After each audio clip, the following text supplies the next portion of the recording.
So let us discuss about the basic types of succession. The first type of succession is your primary succession. Primary succession is a biotic succession that occurs on a previous sterile or permanently bare area where previously no any not a single biotic community exists there. In that barren area, when biotic succession occurs in that primarily bare area is called as primary succession. It is quite hostile, that means the area is not friendly for the biotic community to establish to the first life or pioneer community. So the pioneer community very difficultly they try to cope with the surroundings, they try to adjust with the surroundings and live in this hostile area. Primary succession takes a very long time, maybe several hundred years to thousand years to grow on that region because the soil has not been formed. It is purely a barren area where life was not exist before. In that area when this type of succession occurs, ecological succession occurs called as primary succession. The soil has not been formed also.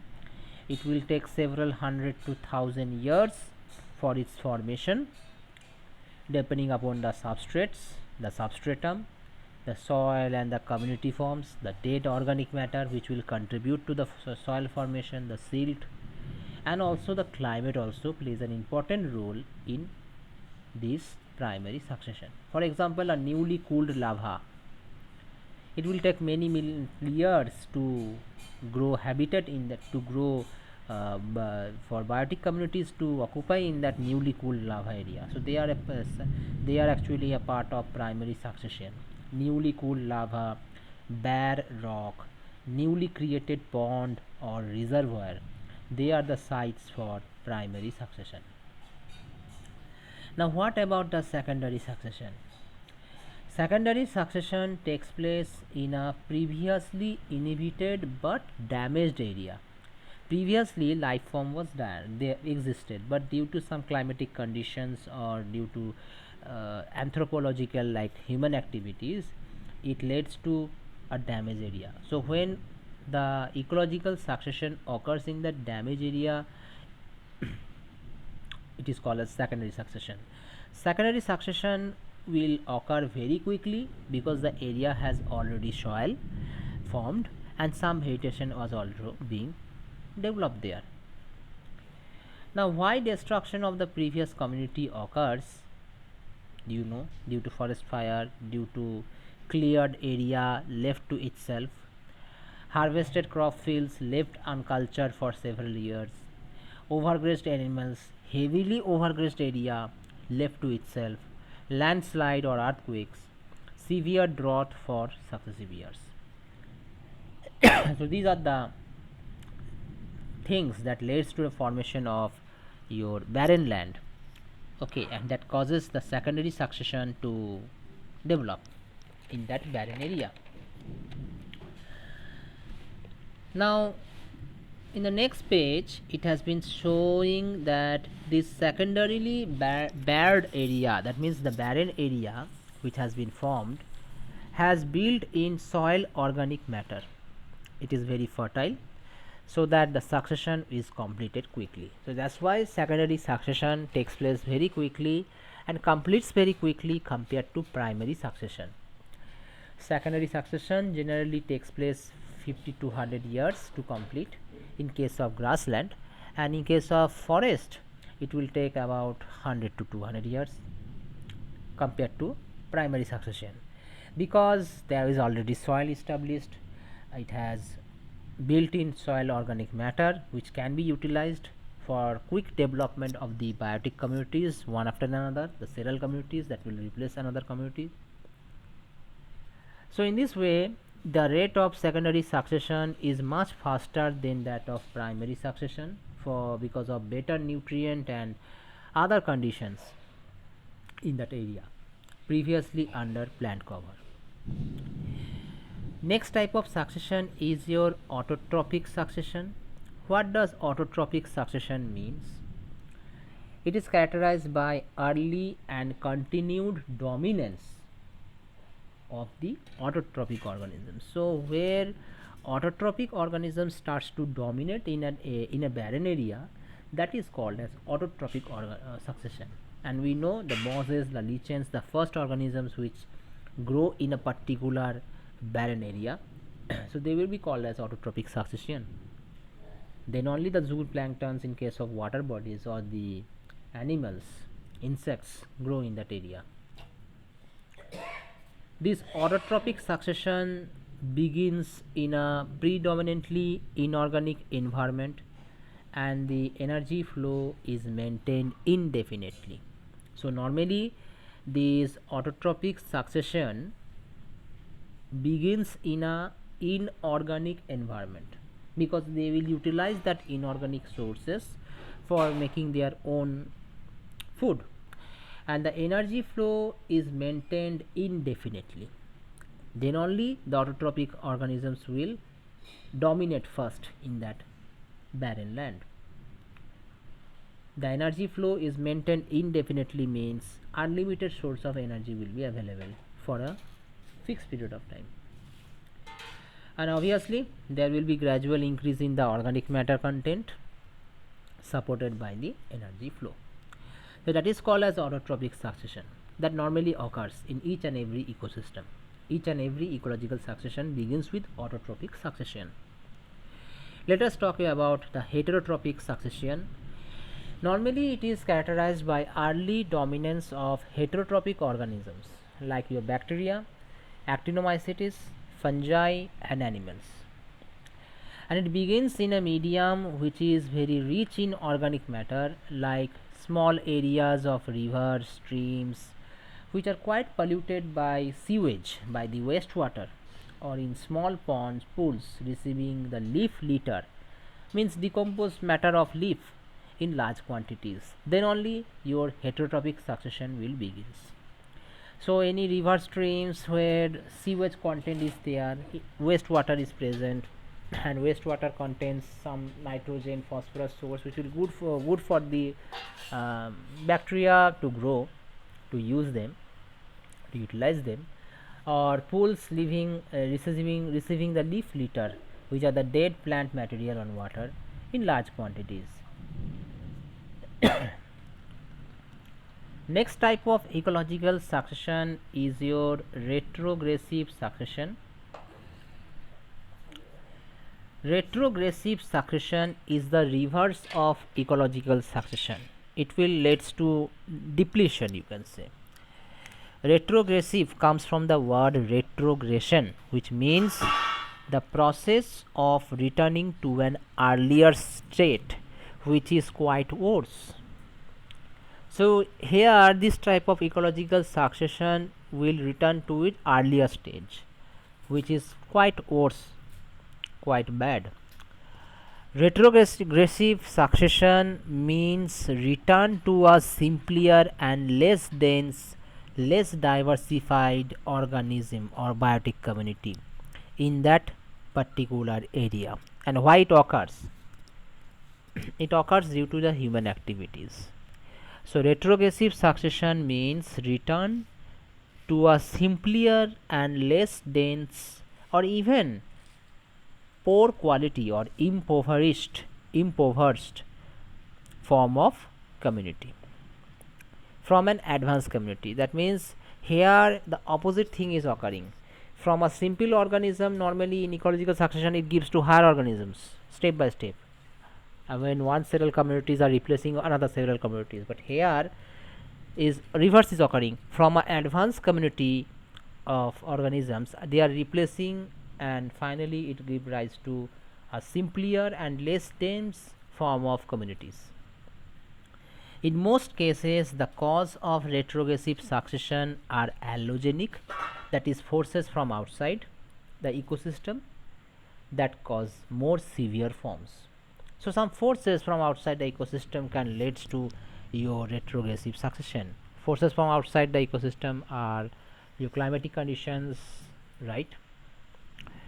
Like for example, most of our natural forest stands are now degrading into shrubs. If you see the natural forest in our surroundings, in our earth, they are getting reduced, they are getting degraded into shrubs, into savanna grasslands, or impoverished desert like conditions. And this occurs due to severity of your grazing animals that we are rearing them brought from the surrounding villages. Then excessive use of wood, excessive use of leaves, twigs will also leads to retrogressive succession. Okay. The last type of succession, so this retrogressive succession is the reverse of ecological succession, where a simpler and less dense form of organisms are getting formed from a advanced form of organisms, and this occurring due to some outside force. They are mostly allogenic forces from outside the ecosystem that leads to more severity, that causes this type of retrogression. Like for example, if more woods, more leaves and twigs are cut down, then it will lead to retrogressive succession. The last type of succession is your allogenic succession. Allogenic succession is the replacement of one community by another community, and it is largely occurring due to forces other than the effects of communities in the environment. This is called allogenic succession. So, allogenic succession simply means replacement of one community by another community due to the forces other than the effects of communities on the environment. This is called as allogenic succession. Okay. So, replacement of one community by another community due to the result of forces other than the effects of communities of the environment is called allogenic succession. Allogenic succession occurs in a highly disturbed area or eroded area, or in ponds where nutrients and pollutants enters from outside and modify the environment, and in turn will modify the communities as well, right? So it is normally this type of allogenic succession occurs in a highly disturbed area where erosion is occurring, or in ponds where nutrients and pollutants are entering constantly from outside and are modifying the habitat, as well as it will modify the communities that are living on that habitat. Now we will discuss about the general process of succession. So this is a flow chart. I have tried to just flow in the form of flow chart. I have tried to discuss with this the general process of succession. First is occurring nudation, where no such community feature is observed. Then invasion, some communities try to establish in that habitat. Then competition and coaction. Obviously, availability of nutrients will try to compete each other when more than one communities are establishing in that habitat. Then reaction occur. One community is growing, and due to which it affects the environment in that area, which will be replacing by the other several communities, that is a reaction. And finally stabilization. So let us discuss one by one. Okay, so the first thing is your nudation. What is nudation? Nudation is the development of a barren area without any form of life. So nudation simply means development of a barren area without any form of life. And why this type of nudation occurs? Previously there was no life exists there, that can also be the cause. So three main causes have been given that why nudation occurred, why no life forms occur, is due to three causes are there. The first cause is your topographic cause. Topographic cause is due to soil erosion by water or by wind, and due to this soil erosion by water or wind, the existing community will disappear.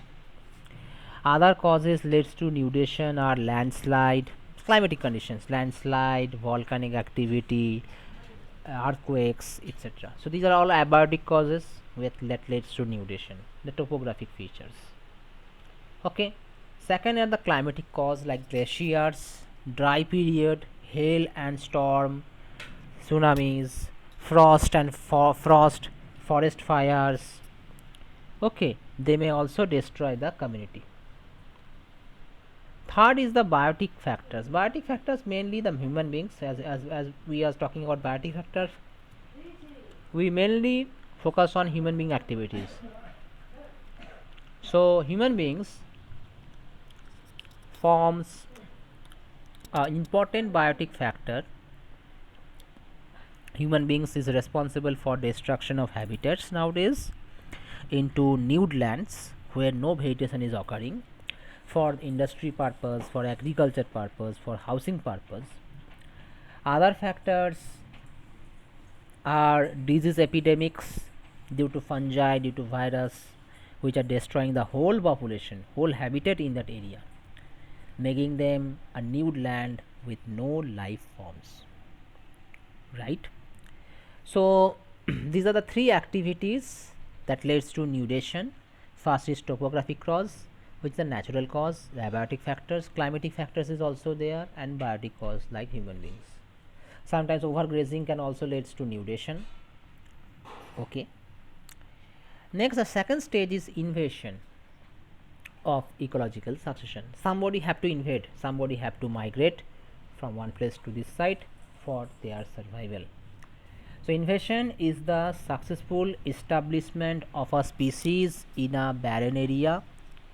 The species actually reaches to this new site due to the following three steps.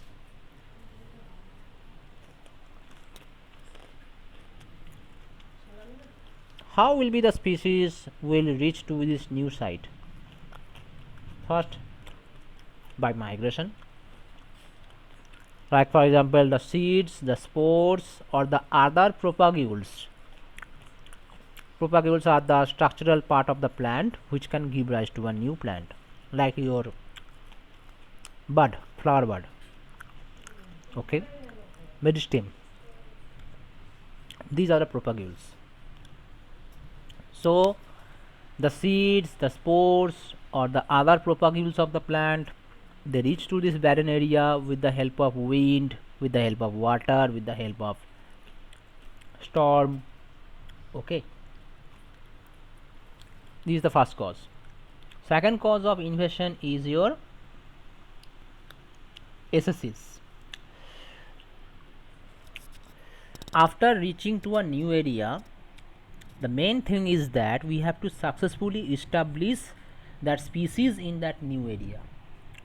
That is called as AECCs. I have discussed with you about AECCs in the previous lecture. So after moving to a new area, there should be successful establishment of the species as a result of adjustment with the conditions prevailing there is known as AECCs. So AECCs simply means by migration activities it has reached to a new area, it has reached to this nudation area, nude land. Now it has to establish there, no? They have to grow, they have to adjust with the surroundings that are prevailing in that region. That is called as AECCs. Now AECCs will be followed by full scale colonization. That means in case of plants, they are growing, they are germinating, and they are reproducing to form more plants, and thus they are colonizing, they are becoming more in number. So in plants, after migration, the seeds or propagules germinate and the seedlings will grow and the adult plant will start to reproduce. Then comes the aggregation. The new migrants, all the other new migrants which has reached, they have successfully done the process of AECCs, successfully established there, and they are colonizing together. All the colonies refer to aggregation. So thus after SSEs there will be increase in population in a process called aggregation due to occurring as a result of reproduction. The individual of the species increase in number and come close to each other, and that's how the next step will occur, that is competition. You will see them because they will be competing for the available of nutrients in that particular area. Now this aggregate can be called as the pioneer community. What type of aggregate is occurring? It may be lichens, it may be moths, right? And you should always remember that these pioneer community as we are talking about, they must be small, they must be more dynamic. Means a constant change will be occurring within their body for adjustment in that area, and they have a low nutritional requirements, means less demand from the environment. Next, what happen? So much amount of species grow, maybe moths or lichens, that they will start to compete each other. So there will be a competition and co-action. Now due to this aggregation and colonization of a large number of individuals in a species in a limited area, there will be competition occurring between them and among them. Whereas interspecific means competition between different species, intraspecific means competition between the same species of that plant individually. Now how, for what they will compete? For nutrition, for space, obviously, because they cannot move, so they require space, they require nutrients where they are absorbing the water and minerals from the soil. Now individuals of a species affect each other's life forms in various ways, and this is called as co-action. So the co-action will also come into play. One species is affecting the other species activity in various way. Maybe that activity will be benefited with each other, or maybe it will be harmful for each other. If they are benefited both of them, then it is called a symbiotic association. Sometimes parasitism occurs, that we know. Okay, sometimes prey predation relationship occurs when one organism is eaten by the higher organisms, by the carnivores. So those species clearly it has been said that those species which have failed to compete with the other species, they will be eliminated, they will be discarded from that site. Okay.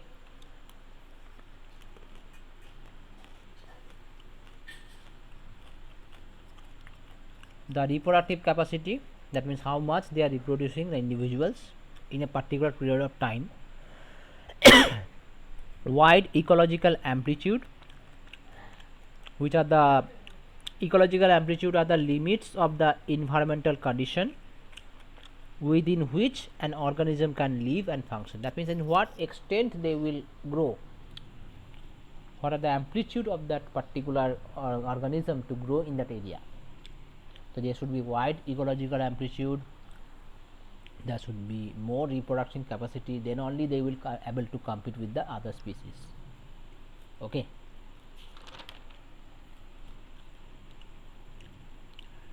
Now we are coming to the end of this part. Then comes the reaction. Well, reaction includes the mechanism of the modification of the environment through the influence of living organisms on it. So how the environment get modified by the activities of the living organisms, and due to which it may affect the living organism also. Maybe it may be not favorable for that living organisms, and they can be replaced by the other communities as well. Due to these very significant stages, changes can take place in soil, in water, in light conditions, also temperature of the environment. So modification of the environment due to the activity of the living organisms. and due to the modification of the environment as a result of activity of the living organisms, that particular living organism may not get benefited, or it may be benefited. If it is not getting benefited, it will be replaced by the other several communities. As a result of this reaction, environment is modified and become unsuitable for the previously existing community, which will get sooner replaced by the suitable biotic communities, right? So in this way reaction is occurring due to the activities of that living organism living in that site. It is affecting the modifying the environmental condition, which may not be suitable for that particular existing species and may be replaced by the another biotic communities. Finally this process will goes on, and finally there occurs a stage where the community become more or less established for a long period of time, and it can maintain itself in the equilibrium with the climate of the area. This final community will not get replaced by any other several community, and that is called as climax community. So they remain permanently settled in that area and they are growing. Okay, they are maintaining the equilibrium with the climate of that area, and thus they become a climax community. They will be not replaced by the other communities. So this was all about the structure of the ecological succession, the types of ecological succession. In the next video we will discuss about just about the models of the ecological succession, the facilitation model, then the tolerance model, etc.